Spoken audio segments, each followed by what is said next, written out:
Hi friends, welcome back to my channel. ಹೇಗಿದ್ದೀರಾ? ಎಲ್ಲರೂ ಆರಾಮದ್ದೀರಿ ಅಂದ್ಕೊಂಡಿದ್ದೀನಿ. ನಾವು ಸಹ ಆರಾಮದ್ದೀವಿ. ಬನ್ನಿ ಇವತ್ತಿನ ವ್ಲಾಗ್ನ ಸ್ಟಾರ್ಟ್ ಮಾಡೋಣ. ನೆನ್ನೆ ಬೆಳಗ್ಗೆ ಊರಿಂದ ಬಂದು ಸ್ವಲ್ಪ ಸುಸ್ತಾಗಿತ್ತು, ರೆಸ್ಟ್ ಮಾಡಿದ್ವಿ. ಹೋಗಿ ಬಟ್ಟೆಯನ್ನು ಒಯ್ದಿದ್ವಲ್ಲ, ಬ್ಯಾಗು ಅದೆಲ್ಲ ಸ್ವಲ್ಪ ಬಟ್ಟೆ ಇಡೋ ಜಾಗಕ್ಕಿಟ್ಟು ವಾಶ್ ಮಾಡೋಕ್ಕೆ ಹಾಕಿ ಮನೆ ಸ್ವಲ್ಪ ಧೂಳಾಗಿತ್ತು, ಅದನ್ನೆಲ್ಲ ಕ್ಲೀನ್ ಮಾಡಿಕೊಂಡು ನಮ್ಮ ಮನೆಯವ್ರನ್ನ ಆಫೀಸಿಗೆ, ಮಕ್ಕಳನ್ನ ಸ್ಕೂಲಿಗೆ ಅದನ್ನು ಸಹ ಮಾಡಿ ಎಲ್ಲ ಮುಗಿಸ್ಕೊಂಡ್ವಿ.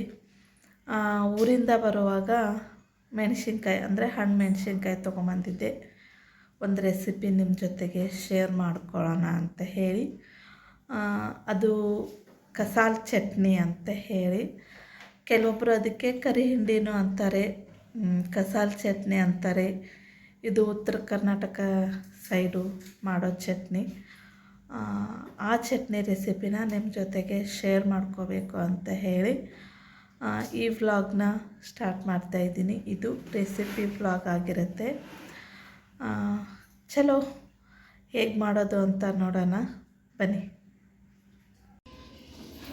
ಊರಿಂದ ಮೆಣಸಿನ್ಕಾಯಿ ತೊಗೊಂಡು ಬಂದಿದ್ದೀನಿ ಅಂತ ಹೇಳಿದ್ನಲ್ಲ, ಹಣ್ಣು ಮೆಣಸಿನ್ಕಾಯಿ ಇದೆ. ಬೆಂಗಳೂರಲ್ಲಿ ಈ ಥರ ಮೆಣಸಿನ್ಕಾಯಿ ಸಿಗೋದಿಲ್ಲ. ಇಲ್ಲಿ ಸಿಕ್ಕಾಪಟ್ಟೆ ಖಾರ ಇದ್ದಿದ್ದು ಗಿಡ್ಡ ಮೆಣಸಿನ್ಕಾಯಿ ಸಿಗುತ್ತೆ. ಇದು ಒಂದು ಸ್ವಲ್ಪನೂ ಖಾರ ಇಲ್ಲ, ಆ ಥರ ಮೆಣಸಿನ್ಕಾಯಿ ಇದು. ಖಾರ ತಿನ್ನೋರು ಖಾರ ಇದ್ದದ್ದು ಮೆಣಸಿನ್ಕಾಯಿನೂ ಚಟ್ನಿ ಮಾಡ್ಕೋಬೋದು. ನಮ್ಮ ಮನೇಲಿ ಖಾರ ಯಾರೂ ತಿನ್ನಲ್ಲ, ಹಾಗಾಗಿ ಖಾರ ಇಲ್ಲದ ಮೆಣಸಿನ್ಕಾಯಿನ ನಾನು ತೊಗೊಂಡು ಬಂದಿದ್ದೀನಿ. ಇದು 2 kg ಮೆಣಸಿನ್ಕಾಯಿ ಇದೆ, ಅಷ್ಟನ್ನು ನಾನು ಮಾಡ್ತೀನಿ. ಮೊದಲು ಇವನ್ನ ತೊಳ್ಕೊಳ್ಳೋಣ. ಮೆಣಸಿನ್ಕಾಯಿನ ತುಂಬೆಲ್ಲ ತೆಗೆದು ಕ್ಲೀನ್ ಮಾಡಿ ಇಟ್ಕೊಂಡಿದ್ದೀನಿ. ಇವಾಗ ಇದನ್ನು ತೊಳ್ಕೊಳ್ಳೋಣ. ನೋಡಿ, ಇಷ್ಟು ಮೆಣಸಿನ್ಕಾಯಿನ ತೊಳೆದು ತೊಗೊಂಡು ಬಂದಿದ್ದೀನಿ.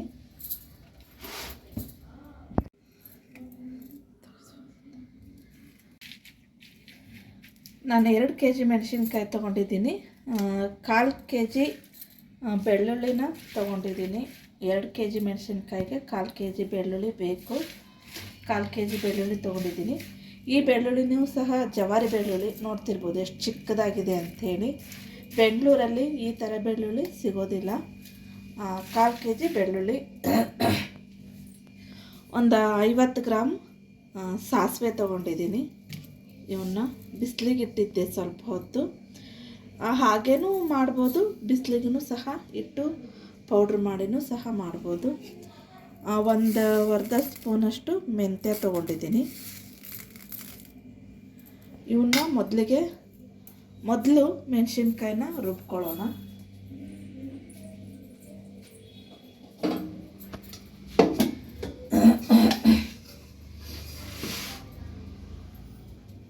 ಮೊದಲು ಜಾರಿಗೆ ಮೆಣಸಿನ್ಕಾಯಿ ಹಾಕ್ಕೊಳ್ತಿದ್ದೀನಿ.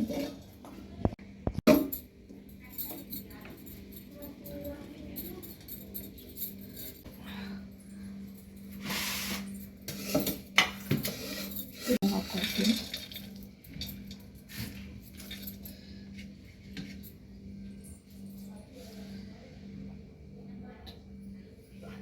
ಒಂದು ಸ್ವಲ್ಪ ನೀರು ಹಾಕಿ ರುಬ್ಕೊಂಡು ಬರ್ತೀನಿ. ಇದನ್ನು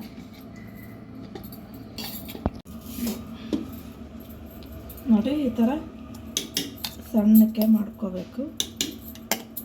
ಇದನ್ನ ಇವಾಗ ಒಂದು ಪ್ಲಾಸ್ಟಿಕ್ ಇರೋ ಡಬ್ಬಿ ಇರುತ್ತಲ್ಲ, ಈ ಥರ ಬಾಕ್ಸಿಗೆ ಹಾಕೋಬೇಕು ಫಸ್ಟ್.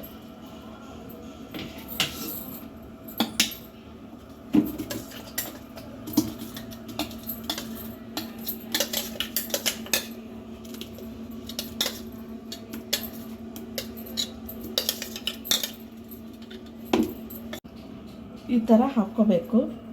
ಮಿಕ್ಸಿ ಮಾಡಿರೋದನ್ನು ಈ ಥರ ಬಾಕ್ಸಲ್ಲೇ ಹಾಕ್ಕೋಬೇಕು. ಪ್ಲಾಸ್ಟಿಕ್ ಬಾಕ್ಸಲ್ಲೇ ಹಾಕ್ಕೋಬೇಕು. ಸ್ಟೀಲಿನ ಬಾಕ್ಸ್ ಅಥವಾ ಸ್ಟೀಲಿನ ಡಬರಿ, ಸ್ಟೀಲ್, ಸಿಲ್ವರ್ ಏನೇನು ಯೂಸ್ ಮಾಡಬಾರ್ದು. ಈ ಥರ ಚೆನ್ನಾಗಿರೋ ಪ್ಲಾಸ್ಟಿಕ್ ಡಬ್ಬಿಯಲ್ಲೇ ಈ ರುಬ್ಬಿರೋ ಚಟ್ನಿನ ಹಾಕ್ಕೋಬೇಕು. ಯಾಕೆ ಪ್ಲಾಸ್ಟಿಕ್ ಬಾಕ್ಸಲ್ಲೇ ಹಾಕಬೇಕು ಅಂತ ನಿಮಗೆ ಮುಂದೆ ಹೇಳ್ತೀನಿ.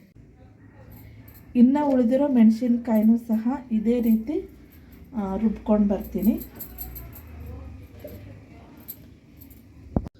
ನೋಡಿ, ಮೆಣಸಿನ್ಕಾಯಿ ಎಲ್ಲ ರುಬ್ಬೋದಾದಮೇಲೆ ಮೆಂತ್ಯ ಮತ್ತು ಸಾಸಿವೆನ ಇದನ್ನು ಸಹ ಸಣ್ಣದಾಗಿ ಪೌಡ್ರ್ ಮಾಡ್ಕೊಂಡು ಬರ್ತೀನಿ.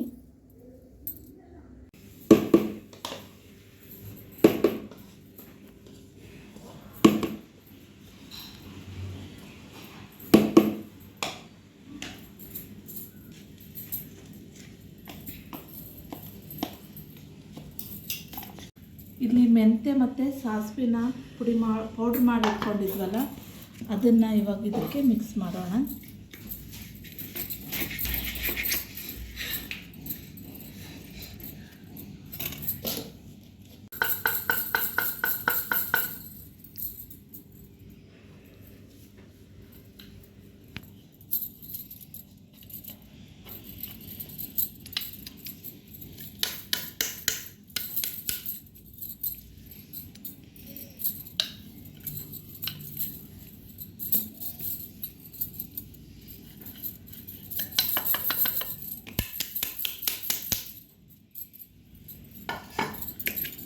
ಇವಾಗ ಇದನ್ನು ಚೆನ್ನಾಗಿ ಮಿಕ್ಸ್ ಮಾಡ್ಕೊಳ್ಳೋಣ.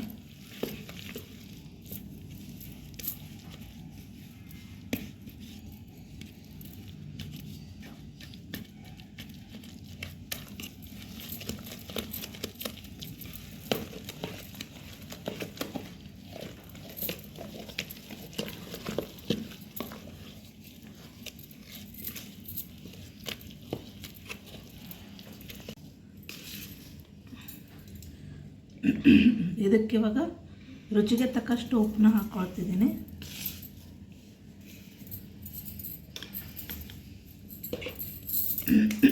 ನೆಂಚಿ ಮತ್ತೆ ಹಾಕ್ಕೋಬೋದು, ನೀವು ಕಡಿಮೆ ಅನಿಸಿದರೆ ಹಾಕ್ಕೋಬೋದು. ಈ ಚಟ್ನಿಗೆ ನಮ್ಮ ಊರ ಸೈಡು ಚೊಕ್ಚಿಕಾಯಿ ಅಂತ ಹೇಳಿ ಸಿಗುತ್ತೆ. ಅದು ಚೌಳಿಕಾಯಿ ಥರ ಇರುತ್ತೆ. ಅಂದರೆ ಬೆಂಗಳೂರಲ್ಲಿ ಅದಕ್ಕೆ ಗೋರೆಕಾಯಿ ಅಂತಾರೆ ಚೌಳಿಕಾಯಿಗೆ. ಚೊಕ್ಚಿಕಾಯಿನೂ ಸಹ ಚೌಳಿಕಾಯಿ ಥರನೇ ಉದ್ದ ಇರುತ್ತೆ, ಇಷ್ಟಿಷ್ಟು ಒಂದೊಂದು ಗೇಣು ಉದ್ದ ಇರುತ್ತೆ. ಅದನ್ನು ಚಿಕ್ಕಕ್ಕೆ ಹೆಚ್ಚಿ ಇದರೊಳಗೆ ಹಾಕಿ ಇದರಲ್ಲಿ ಹಾಕಿ ಮಾಡಿದ್ರಂತೂ ಇನ್ನೂ ಸಖತ್ತಾಗಿರುತ್ತೆ. ಆ ಚೊಕ್ಚಿಕಾಯಿಗೆ ಬೆಂಗಳೂರಲ್ಲಿ ಏನು ಅಂತಾರೆ ಅಂತ ನನಗೆ ಗೊತ್ತಿಲ್ಲ. ಯಾರಿಗಾದರೂ ಅದಕ್ಕೇನು ಅಂತಾರೆ ಅಂತ ಗೊತ್ತಿದ್ದರೆ ದಯವಿಟ್ಟು ಕಮೆಂಟ್ ಬಾಕ್ಸಲ್ಲಿ ತಿಳಿಸಿ. ನಿಮಗೆ ಮೊದಲಿಗೆ ಹೇಳಿದ್ದೆ ಯಾಕೆ ಪ್ಲಾಸ್ಟಿಕ್ ಬಾಕ್ಸಲ್ಲೇ ಹಾಕಿಡಬೇಕು ಅಂತ ಹೇಳ್ತೀನಿ ಅಂತ. ಈ ಚಟ್ನಿನ ಹಾಗೆ ತಿನ್ನೋಕ್ಕೆ ಬರೋದಿಲ್ಲ.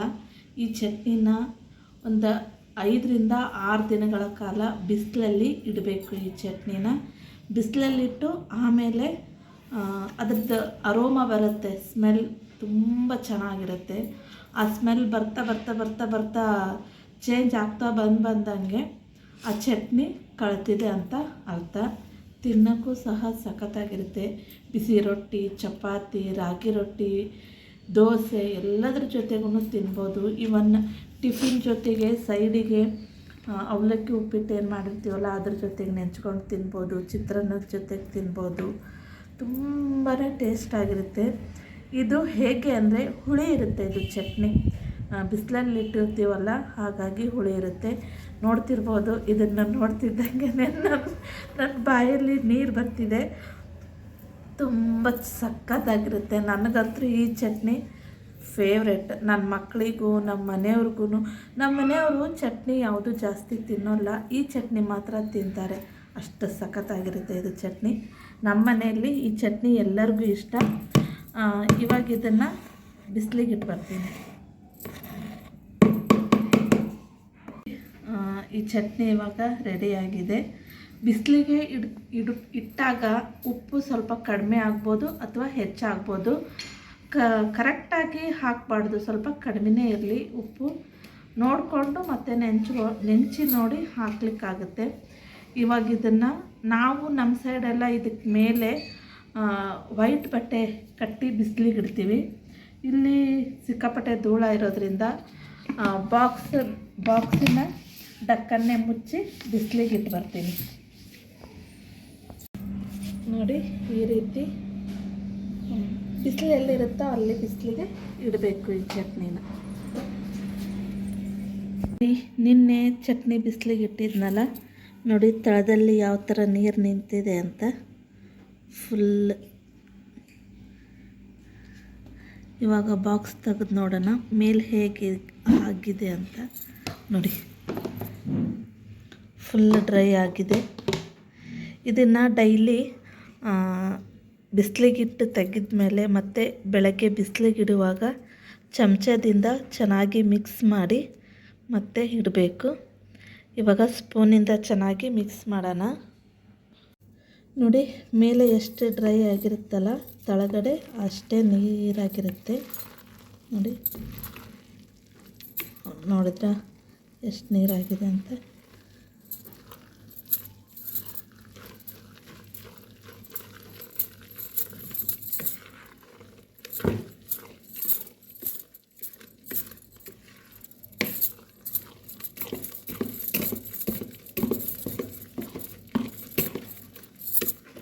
ಇದೇ ಥರ ಒಂದು 2-3 ಡೇಸು ಇದ್ರದ್ದು ಅರೋಮಾ ಬರುತ್ತೆ.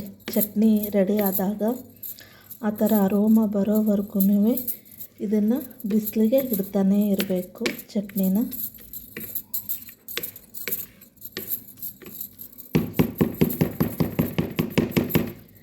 ನೋಡಿ ಇವಾಗ ಹೇಗಿದೆ ಇದು ಚಟ್ನಿ ಅಂತ ಹೇಳಿ.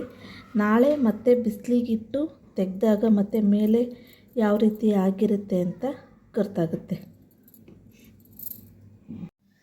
ಇದೇ ಥರ ಈ ಚಟ್ನಿನ ಒಂದು 4-5 ದಿನ ಬಿಸಿಲಲ್ಲಿ, ಚೆನ್ನಾಗಿರೋ ಬಿಸಿಲಲ್ಲಿ ಇಟ್ಟು ತೆಗಿತಾ ಇರಬೇಕು. ಡೈಲಿ ಚಮಚದಿಂದ ಅದನ್ನು ಮಿಕ್ಸ್ ಮಾಡಿ ಇಡ್ತಾ ಇರಬೇಕು. ಚಟ್ನಿ ತುಂಬ ಚೆನ್ನಾಗಿ ಬರುತ್ತೆ. 4-5 ದಿನ ಈ ವಿಡಿಯೋ ಮಾಡೋಕ್ಕಾಗಲ್ಲ ಅಂತ ಹೇಳಿ ನಾನು ಒಂದು ದಿನ ಇಟ್ಟು ಮಾಡಿರೋದನ್ನು ನಿಮಗೆ ತೋರಿಸಿ ವಿಡಿಯೋನ ಅಪ್ಲೋಡ್ ಮಾಡ್ತಾಯಿದ್ದೀನಿ. ನೀವು 4-5 ದಿನಗಳ ಕಾಲ ಚೆನ್ನಾಗಿರೋ ಬಿಸಿಲಲ್ಲಿ ಇದನ್ನು ಇಟ್ಟು ತೆಗಿತಾ ಇರಬೇಕು. ಆಮೇಲೆ ಇದಕ್ಕೆ ಸಾಸಿವೆ, ಕರಿಬೇವು, ಬೆಳ್ಳುಳ್ಳಿ ಜಜ್ಜಿ ಇದಕ್ಕೆ ಒಗ್ಗರಣೆ ಕೊಟ್ಟು ಫ್ರಿಜ್ಜಲ್ಲಿ ನೀವು ಆರಾಮ್ಸೆ ಎಷ್ಟು ದಿನಗಳ ಕಾಲ ಬೇಕಾದರೂ ಇಟ್ಕೋಬೋದು.